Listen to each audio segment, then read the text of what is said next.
Do you ever have one of those days when you've been at work and everything's going wrong, you can't get things right, you're having problems with your relationships, you're having problems with your pets, you're having problems with everything else, and you just want to go, ah! I have those kind of days too, and today I'm going to help you fix it, show you some of great stuff that I use to get back in a good mood. I'm TC, this is the Kirkham Report, and this is my baker's dozen for a bad day.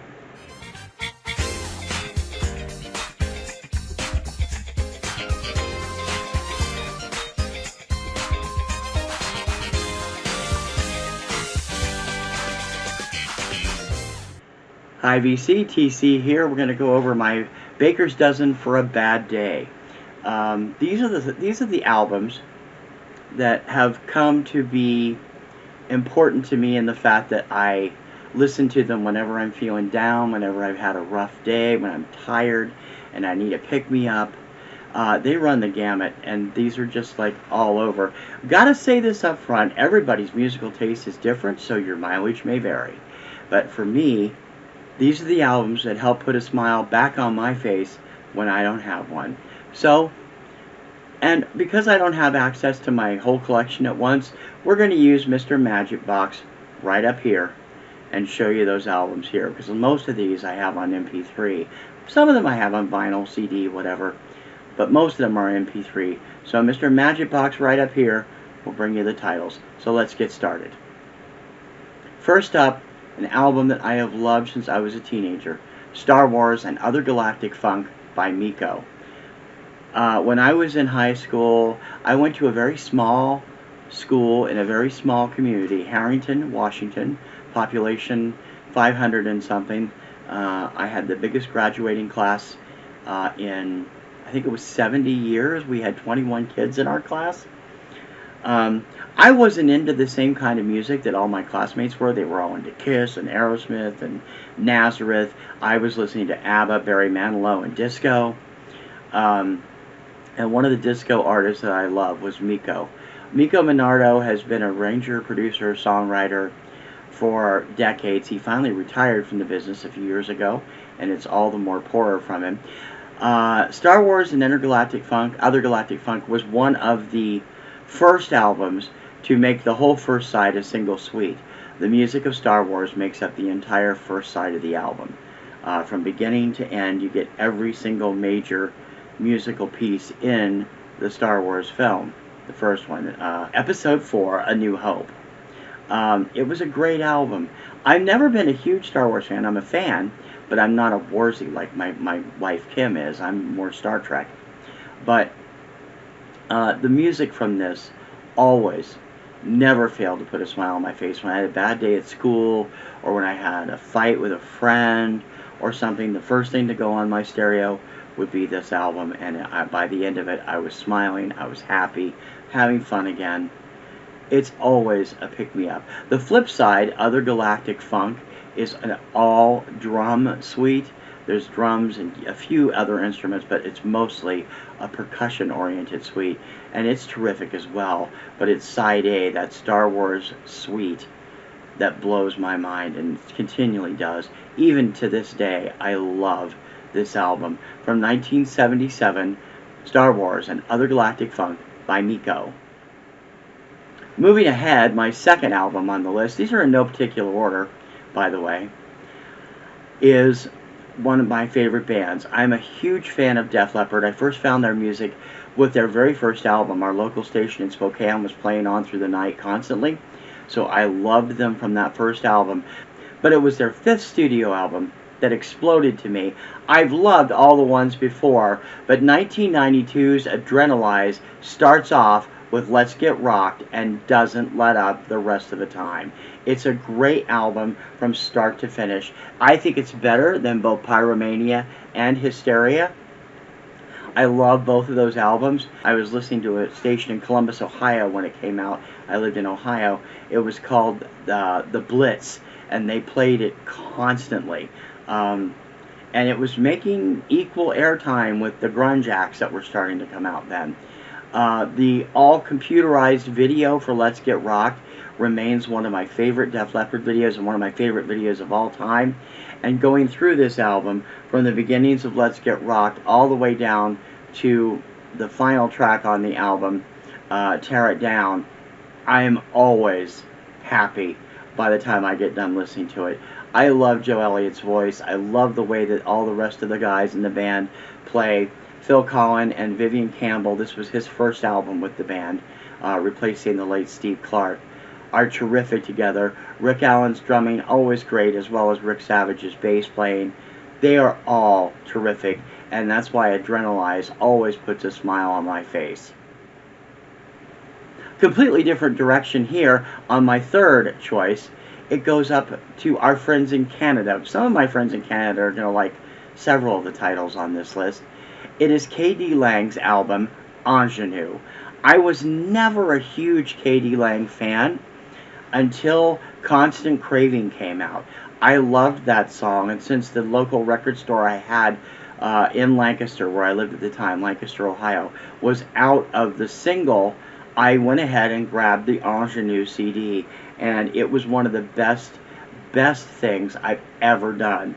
INGENUE has received so much play over the years from me. Constant Craving remains one of my favorite songs. I love K.D. Lang's voice, and as a result of buying INGENUE, I've become a huge fan of hers. Other songs on this album that stand out are the wonderfully sprightly Miss Chatelaine and the deep and moving Season of Hollow Soul. The rest of the album is fantastic as well. If you like female vocals and you like the way that this kind of, because this is basically an album of torch songs done 1990 style, a lot different than what you would have heard, say, a Julie London do in the 60s. It's fantastic, and K.D. Lang has become one of my favorite artists as a result of INGENUE. If I put it on, by the time I'm done, I'm smiling, I'm happy, I'm laughing, and there's just no going wrong with this album. So number 3 on my Baker's Dozen for a Bad Day, K.D. Lang's INGENUE. I'm into all types of music. I like rock, I like pop, I like heavy metal, I like new age. I like a little bit of everything. When I was working for the Trans World chain as an assistant manager and buyer in a few of the local stores in the Boston area, I happened to come across this album. A year or so earlier, we first started going crazy with what became known as the chant phenomenon. Now, of course, the chants first broke in 1990 as part of Enigma's hit Sadness, Part 1. But then the album Chant came out, hit #1, surprised everyone. And I wasn't terribly fond of that. I found it, I mean, I know people liked it, but I found it almost sleep-inducing. But one of my favorite New Age artists, Richard Souther, was the driving force behind putting together an album of chants, classical chants, written by female, I believe she was a full nun, named Hildegard von Bingen. The album that resulted was Vision, the music of Hildegard von Bingen. And this album is utterly phenomenal. The way it's recorded, Richard Souther's instrumentation and guidance into it throughout it, I think it's eons better than the Chant album that the Benedictine monks put out. And I never tire of listening to this. I did eventually do some research. There was actually a biopic of von Bingen done in 2008 or 2009 called Vision. It was this music which brought that to my attention, and as a result, I've checked out other stuff. He also did another album later of von Bingen's music called Illumination, but Vision remains the top level for me and never fails to put a smile on my face, even when I am at my most dour. So number 4 on my list, not in any particular order, but the 4th one I have to bring up, Vision, the music of Hildegard von Bingen, overseen by producer Richard Souther. If you live in the United States, you probably haven't heard of this young man, but if you're from Canada, you may have. He's a Canadian actor and singer who really just grabbed my attention with the first single from his second album in 2010. His name is Justin Nozuka, and the album is You, I, Wind, Land, and Sea from 2010. My Heart Is Yours, the first single, was a monster hit on my revamped Kirkham Report charts. It was #1 for 3 weeks. He later followed it up with another #1 from the album called Heartless, whose video is designed to resemble Avatar. This whole album, from beginning to end, if you're a singer-songwriter type of the modern style, the 1990s, 2000s style, you'll probably love this song. He hits every emotion, or this album. He hits every emotion on this album, from heartbreak to misery to love to fun, everything in between. My Heart Is Yours and Heartless are two of the best love songs I've ever heard. He also has this angst-filled bluesy number called Woman Put Your Weapon Down that will blow your mind. The rest of the album, Gray, Love, Carried You, Soulless Man, Swan in the Water, it's just fabulous. His voice is awesome. Now, I have to admit, after I discovered him, I went and found his first album, Holly. Also have heard his second, more recent album, Ulysses. I wasn't as fond of those two as I am of this one, but man, this one is just terrific. Another of my baker's dozen for a bad day, Justin Nozuka's You, I, Wind, Land, and Sea. As I've said before, I'm a big New Age fan. I became a New Age fan by accident. I happened to catch an interview with harpist Andreas Vollenweider on Entertainment Tonight one night, checked out his album, and have been getting bigger and bigger and more into New Age ever since, and that's been almost 40 years ago. So I have adored New Age music since then. And for me, New Age means anything soft. It's kind of like what beautiful music evolved into, but with more that picks up. Because beautiful music and what they called light music, while I love both of those, they were more background. New Age is kind of background, but it hits your heart too, and your head. You're thinking about the melodies. You're feeling the music. And that is exactly what this album does. Craig CHAQUICO's Acoustic Planet. Craig, of course, well known as the longtime guitarist for Jefferson Starship and Starship afterward. He has been making New Age albums since 1992 and just blowing everyone's mind. Acoustic Planet is his second album, released in 1994, and it was the first one I heard all the way through. I have most of them in my collection now. I adore his music. His cover of Find Your Way Back is terrific on here, but Native Tongue, the opening song, Gathering of the Tribes, Just One World, the title track, and the rest are all magnificent. You put it on, especially with headphones, you're going to let your bad day just flow away. It's going to put a smile on your face. It's going to make you feel fantastic. And his acoustic work here is as good as his electric work was with Jefferson Starship. And he continues to do new stuff, both New Age and blues, working occasionally with other artists like Russ Freeman. There's just no getting around the fact that Craig CHAQUICO, one of the greatest guitarists of all time, and this album is possibly his best. From 1994, Acoustic Planet, another album for a bad day. Now we get into that area we call TC's very eclectic tastes. A lot of people out there probably haven't heard of this gentleman, but I've always loved his music since his first release on MySpace back in 2008. He became a national hit in 2010 with his radio hit Love Like Whoa. But Jordan Witzegruder, who goes by the name The Ready Set, has produced a number of albums over the years, and my favorite of them is 2014's The Bad and the Better. Jordan hasn't had much luck with record labels. His first two albums were self-released.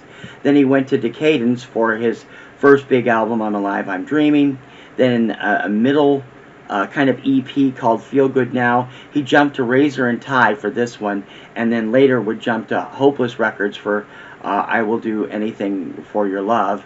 Or I Will Be Nothing Without Your Love. The title escapes me right now because it's long. Jordan's music is an acquired taste. He's electro pop with a little rock and a little acoustic singer-songwriter mixed in. He's definitely got a lot of lady fans. You try to go see him, you're going to be awash in a sea of mostly young ladies because he is so popular with them. But this album showed Jordan at his absolute best. Lyrically, he's top-notch here with his songs Higher, Are We Happy Now, this great bittersweet love song, another breakup song called Bleeding, which just makes me crazy. One of his other two minor radio hits, Give Me Your Hand, best song ever, is from this album. And he's also got an ode about coming home, having to have help getting home when he's out drunk, a song called Carry Me Home. The whole album is fantastic and deserved a lot better than it got from the critics, who didn't seem to like it as well as they liked the first album, which is also great. To me, this album hits him at his lyric best. Jordan writes some very interesting and introspective lyrics from time to time, and you really hear that on Bleeding and Are We Happy Now? A fantastic album.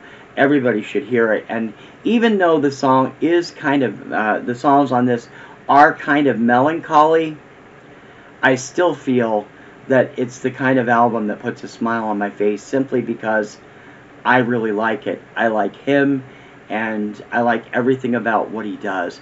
So another album on my Baker's Dozen for a Bad Day, The Bad and the Better by the Ready Set. I couldn't go through this list without bringing up my boys. For those of you who don't know me very well, my boys are Taylor, Ike, and Zach, otherwise known as HANSON. HANSON has gotten a terrible reputation over the years as a teeny bopper band, thanks to their success with Bop in the late 1990s. But believe me, since 2000, they have been anything but bop, and if you don't know them right now, you need to find them, because their music continues to be some of the best ever, anywhere. On my list of music for a bad day is their third album, Underneath. Underneath, to me, is the perfect pop album. This album was their first self-produced, their first released on their own label, 3CG, named after Three Car Garage, one of their early independent efforts. After a problem with their label, and their label, people like Leor Cohen, who's now in charge of a major label, and others around them, listened to the music from this album and said, oh, we don't hear a hit in this. This is not very good. It debuted at #1 on Billboard's Heat Seekers album chart the week it came out, produced the movie about their troubles called Strong Enough to Break, and the single most perfect pop song in history, the title track, which was written with Matthew Sweet. HANSON just can do no wrong. I have been a member of their fan club since 2001. I have been to see them in concert 4 times. They are amazing live, particularly most recently with their String Theory tour, which was with a symphony orchestra. This album includes the one big hit, Penny and Me, plus, which was their last big radio hit. Plus, it also has the title track, Lost Without Each Other, which you might be familiar with, Dancing in the Wind, and a host of other great songs. I'm begging you, if you have not heard HANSON since Bop, now is the time to check them out. They are fantastic, and Underneath never fails to put a smile on my face. It's definitely part of my Baker's Dozen for a bad day. I had a debate here as to which album I was going to pick from the Carpenters. I'm a huge Karen Carpenter fan. I'm a huge Richard Carpenter fan. But I had to go with the album that I think really goes all the way in putting a smile on my face, is in that there's not a bad full song on the album, even though the album begins and ends with these little bookend songs that are the same tune with different lyrics. The album is 1975's Horizon. In the cover picture, you can start to see the trouble that Karen would later develop. She looks a little skinnier than usual here. She definitely doesn't look well, although not nearly as bad as she would look later years. This album has my favorite Carpenters song of all time on it, Only Yesterday. It also has Please Mr. Postman and Solitaire. It has the incredibly wonderful album track Happy, which was also the flip side of Only Yesterday. Also includes covers of Desperado and I Can Dream, Can't I, the classic Sammy Fame, Irvin Kallal song from the 40s, and a couple of John Bettis songs, I'm Caught Between Goodbye, I Love You, written with Richard Carpenter, and Love Me For What I Am, written with Palma Pascal. I love every song on this album. Now, the bookends, Aurora and Eventide, are great too, but they're just so short. They're a minute and a half each. The other 8 songs are the meat of the album. The only album that comes close to Horizon as my favorite overall is probably Made in America from 1981. I love the earlier albums. I love all the Carpenters albums. But this album was just terrific from start to finish. And the minute I hear that opening drum and then those wonderful overdub vocals of Only Yesterday, I have a smile beaming from my face. Another album for a bad day, Horizon by the Carpenters. Okay, Canadian VC members, it's up to you. I've got to ask you a question. Is it just ignorance on the part of we Americans, or is it Canadians keeping the secret for themselves?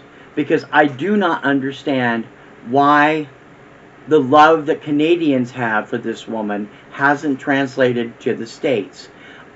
I actually had the pleasure of meeting her at a label party when I was working for Transworld. She's funny, she's intelligent, she's one of the best songwriters of the current generation, and that is why on my Baker's Dozen for a Bad Day, I have the album Living Under June by Canada's very own, well-kept secret, Jann Arden.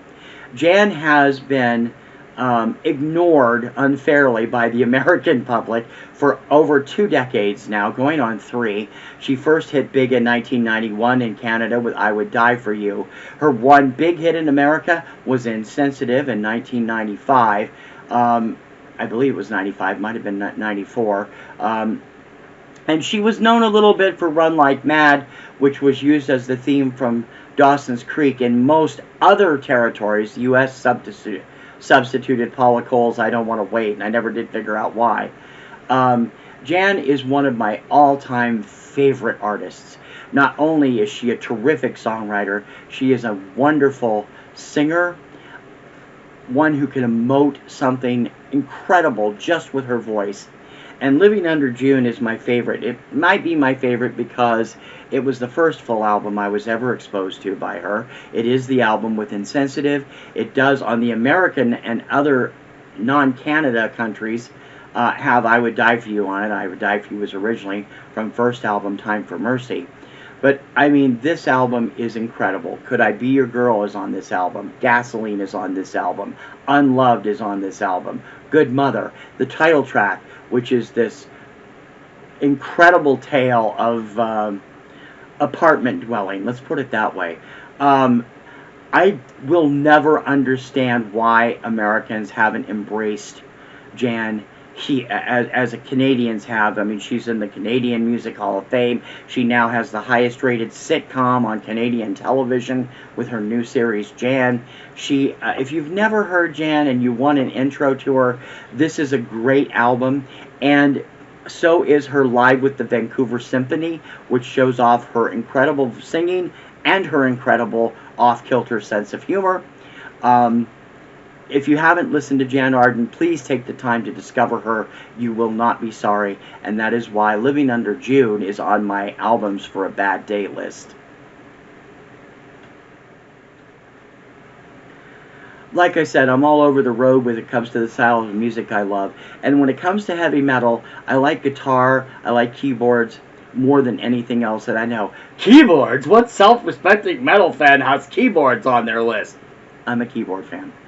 But this guy, from the second he first hit in 1990, 1989, I didn't look up the year, I have been a huge, huge fan. And this album, when I first heard it, when it came out in 2015, just blew me away. I think it is the best album Joe Satriani has ever done, Shockwave Supernova. This album is full of so many different styles of music. He can play almost acoustic sounding metal. He can rock out with the best of them. He has off-kilter notes that he'll use. He'll have a slight weird turn to each note that might come out a little bit unusual from what you were expecting. This album, bar none, is my favorite Satriani album of all time. Shockwave Supernova, Lost in a Memory, On Peregrine Wings, which is my favorite Satriani song except for Crowd Chant, Cataclysmic, A Phase I'm Going Through, If There Is No Heaven, Stars Race Across the Sky, and that's just half the album. There are 15 tracks. There's also, if you have Spotify, a Supernova remix album, which includes remixes of Cataclysmic and Lost in a Memory and a couple of other songs. I don't think it's ever been released, anything but digitally. So you want to check it out if you haven't heard it. But when it comes to Satriani, by far, this is his best album ever.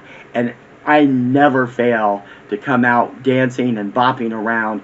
I'm not going to show you that because I have respect for my viewers. It never fails to put a smile on my face, and is definitely one of my top albums for a bad day, Joe Satriani's Shockwave Supernova from 2015. I've been pushing this guy as a musician for the last 3 years. If you're a folk person, if you like singer-songwriters, if you like people like Arlo Guthrie, and you have a love for the Grateful Dead, then Luke Matrani is right up your list. Luke began as a professional snowboarder. That's where I knew him from. I'm a huge snowboarding fan. You'd never get me on one, but I'm a huge snowboarding fan. And Luke has been in the contention of world titles for most of his life. He started professionally when he was 13, and he's blown away the competition time after time. He's dabbled in music for a number of years on the Friends website. That's the group of snowboarders that are together as a business that includes himself, Scotty Lago, Mason Aguirre, Kevin Pierce, and a number of other ones in more recent years. His older brother Jack and he have done a number of instrumental pieces. But after a near-fatal accident on his snowboard, Luke turned his attention almost full-time to music, and what resulted was Walk on the Moon, his first full-length album in 2018. This album will blow your mind. Luke has a very off-kilter sing-song style, and I adore what he does with music. I've never enjoyed a folky rock sound as much as I do with him. The title track, Walk on the Moon, went to #1 on my chart for 2 weeks in the summer of 2018. Its follow-up, Make Believe, which is available only on a single, was terrific. And his second album, which came out last year and features Crazy, Mad, Beautiful, is also terrific. But Walk on the Moon, from beginning to end, starting with the title track, ending with Brand New Man. If you like folk rock, if you like kind of Jimmy Buffett style, or like I said, like even Grateful Dead style, you can hear a lot of the Dead and that kind of stuff in his influences. You are going to love Luke Matrani, and it won't fail to put a smile on your face either. So check it out, 2018's debut from him, Walk on the Moon. Finally, another new agey here. I got this as a promo when I was working for Transworld. No, I'm sorry, I was working for DiscJockey.com when I got the promo for this. And I fell in love with the music just on its own. And it's not that as successful as some of his earlier and later projects. But Ronan Hardiman's Anthem released in 2000, is just mind-blowing to me. Ronan Hardiman is responsible, best known in this country, for the music he wrote for Lord of the Dance for Michael Flatley. But he has done so much other stuff over the years, recording music for television, recording music for movies, and recording music on his own. Anthem is just magnificent. If you're familiar with Enya, with Clannad, with Audiamus, it has that same kind of feel. It has a very Celtic background, but it also has kind of a tribal feel with this particular album, particularly on my favorite song on the album, Worlds Apart, but also on the title track as well. The entire album will flow over you like a cleansing waterfall. It just, if you're grumpy, you're mad, you've had it, you aren't going to take it anymore, put your headphones on, put this album on, let it wash over you. By the time you come out, it's almost like becoming a new person. This is how fantastic this album is, and I urge all of you to check it out. So that's my Baker's Dozen for a bad day. I'll have a list of all the titles down below, and I hope you like the Baker's Dozen. If you have an idea for me to do a Baker's Dozen on, I would love to hear it. I'll give you a shout out if I use the idea. You can leave it in the comments, or you can email me at tc@pnrnetworks.com. And I hope you enjoy this. I promise I will have real albums and singles and stuff to show one of these days when I get everything set up. But in any case, I hope you can find these to make you as happy as they do me when you try them out. And let me know when you listen to them, and let me know what you think of them. Drop me a line, tc@pnrnetworks.com, and say, hey, I heard Jan Arden, I heard the Ready Set, I heard this classic Carpenters album, and what you think of it. Whether you like it or not, I still want to know. For the Kirkham Report, and for you guys in the VC, I'm TC. We'll see you soon. Bye-bye.